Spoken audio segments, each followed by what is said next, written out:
Hey, what's up everybody? Coach Kyle here, and if you like this video, please give it a thumbs up, subscribe for future content, and look back at the old videos. There's a ton of them. Today I want to talk about a study that I recently read about, and it's cool when a study confirms what I've been saying or what I've known in the past. And this is related to training in the winter, and sometimes runners are a little fearful of the summer heat or racing in the summer because they're worried that because their race, maybe it's down south in the early spring, maybe their race is just in a warmer during a warmer time of the year. And like me, I've been training, I have barely ran above 50 degrees in a number of months. And the research out of the University of Oregon suggests that overdressing for training runs is a viable way to acclimate, heat adapt to hot weather running. And basically, when you heat adapt, when you acclimatize, what happens is your sweat rate increases, your electrolyte amount in the sweat decreases, your blood plasma volume increases, you start sweating earlier in the run, and sweating is how you cool, so this is a good thing. Your perceived exertion goes down, etc.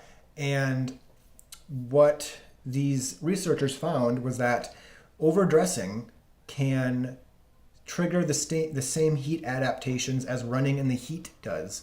So Benji Durden is famous, well known for wearing layers of sweats in Atlanta during track workouts and everything to kind of heat adapt for his races. And I've kind of said this myself, whereas like when I go out running and it's 30 degrees outside, yes, it's 30 degrees outside, but I'm wearing a huge Columbia jacket. I'm wearing tights, mittens, etc. So inside my body, inside my jacket, it's quite warm. It's very comfortable. I'm not cold.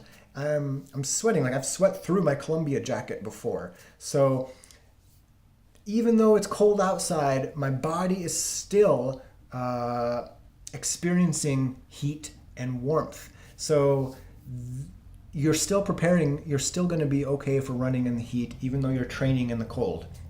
Also, let's say that you're training in the spring and you're racing in the spring or summer, and the temperature won't be that different. It's still beneficial to sweat earlier, sweat more, decrease electrolyte concentration, increase the blood plasma volume, decrease perceived exertion. Those are still beneficial. So even if you're going to go out for a run and it's 50 degrees and you expect the race day conditions to be 50 degrees, it's still beneficial to do the occasional workout in extra clothing or jump in a hot water immersion or a sauna immediately after a run while your body temp is still elevated, and kind of continue that heat adaptation. And researchers has shown that, well, these researchers used overdressing. It has also been shown that jumping into a sauna, a whirlpool, immediately after a run can trigger the same benefits. So I try to do some sort of hot water immersion where I just jump into a nice warm bath.